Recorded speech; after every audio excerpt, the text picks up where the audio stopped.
Hello friend, तो आज की स्टूडियो में कवर करने वाले हैं क्लास 11th की आरोह के काव्यांश के चैप्टर 6 चंपा काले काले अक्षर नहीं चीनती, जिसके लेखक हैं त्रिलोचन जी।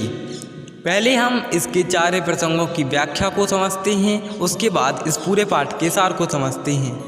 जो पहला प्रसंग है उसकी शुरुआत होती है चंपा काले काले अक्षर से लेकर चरवाही करने जाती है तक। इसकी हम व्याख्या को समझते हैं। कभी अपना लेखन कार्य करता है, वह कभी उसे लिखता है, कभी पढ़ता है, कभी अपना काव्य पूरा करने के लिए बार बार पढ़ता है। चंपा, जो कि इस काव्यांश में नायिका है, वह अनपढ़ है। वह नहीं जानती कि जो कवि काले काले रंग के अक्षर लिख रहा है या बोल रहा है उनका क्या अर्थ है, वह इन्हें क्यों लिखता है। चंपा चुपचाप हैरानी से उन्हें सुनती है या फिर आश्चर्य में पड़ जाती है कि कवि द्वारा लिखित इन काले शब्दों का क्या अर्थ हो सकता है। चंपा एक ग्वालिन है, वह गाय भैंस चराने के लिए जाती है। चंपा के बारे में थोड़ी डिटेल दी गई है। अब हम इसके दूसरे प्रसंगों को समझते हैं, जिसकी शुरुआत चंपा अच्छी है से लेकर परेशान फिर हो जाता हूँ तक।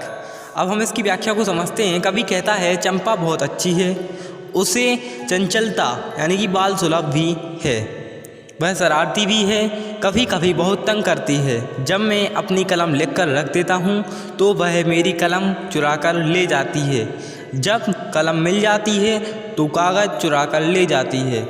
इस प्रकार वह मेरे साथ लुका छिपी का खेल खेलती रहती है। अब हम इसके तीसरे प्रसंग की व्याख्या को समझते हैं, जिसकी शुरुआत चंपा कहती है से लेकर मैं तो नहीं पढ़ूंगी।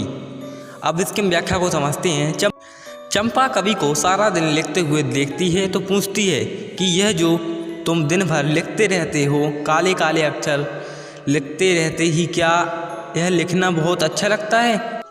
कवि उसकी अबोध मतलब जो कुछ नहीं जानती बुद्धि पर हंस देता है और चंपा चुप हो जाती है। एक दिन चंपा को कवि ने कहा कि आओ तुम भी थोड़ा सा पढ़ लो, कभी ज़रूरत के समय यह काम आएगा।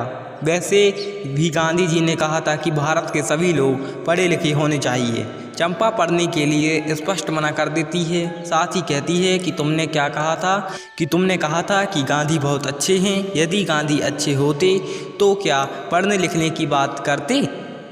इस अबोध बालिका के लिए पढ़ना लिखना कोई मायने नहीं रखता। अब हम इसके चौथे प्रसंग की व्याख्या को समझते हैं, जिसकी शुरुआत मैंने कहा कि चंपा पढ़ लेना अच्छा है से लेकर कलकत्ते पर बजर गिरी। इसकी व्याख्या को समझते हैं। कवि चंपा को पढ़ने के लिए कहता है कि चंपा कुछ पढ़ लो, क्योंकि पढ़ना अच्छी बात है। जब तुम्हारी शादी होगी तो कुछ दिन तुम्हारा पति तुम्हारा साथ रहेगा, फिर यदि उसे कुछ समय बाद दूर जाना पड़े अथवा कलकत्ता जाना पड़ गया तो उसे तुम कैसे संदेशा भेजोगी, उसका आया पत्र कैसे पढ़ोगी। यदि पढ़ना लिखना आ जाएगा तो अच्छा हो जाएगा। इस प्रकार कवि उसे पढ़ने लिखने के लिए अनेक तर्क देता है, समझाता है, परंतु चंपा कुछ भी नहीं कहती, कुछ भी मानने के लिए तैयार नहीं होती।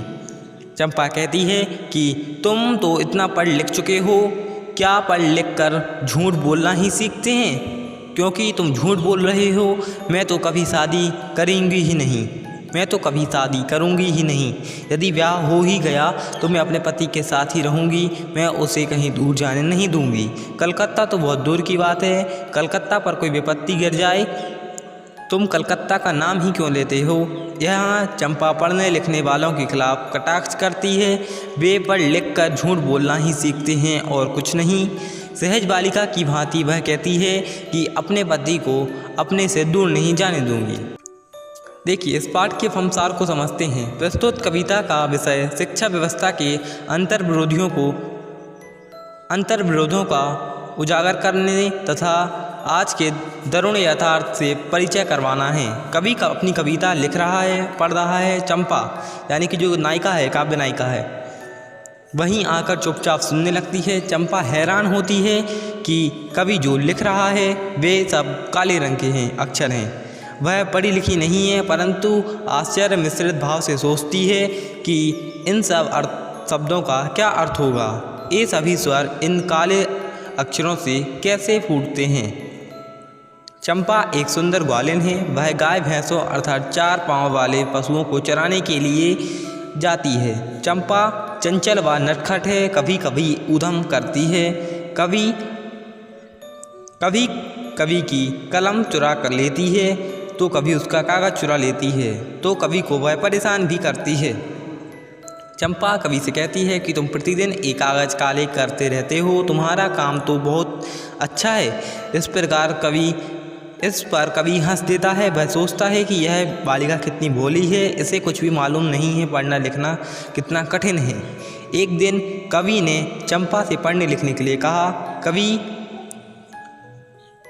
कभी कठिनाइयों के समय यह पढ़ाई काम आएगी। गांधी जी भी चाहते थे कि पढ़ना लिखना सीख जाए पूरा देश। चंपा ने कोई तर्क न माना और कहा कि वह नहीं पढ़ेगी। कवि ने उसे समझाया कि शादी के बाद पति को चिट्ठी लिखनी पड़ेगी, या तो क्या करोगी, लिखनी पड़ जाएगी तो लिख तो पाओगी कम से कम। चंपा ने तर्क दिया कि पहले तो वह शादी ही नहीं करेगी, यदि शादी हो भी गई तो अपने पति को अपने पास ही रखेगी, उसे दूर नहीं जाने देगी, कलकत्ते पर पहाड़ ही टूट जाएगा। इस प्रकार चंपा पढ़ने लिखने के पक्ष में बिल्कुल नहीं है और उस पर कटाक्ष करती है।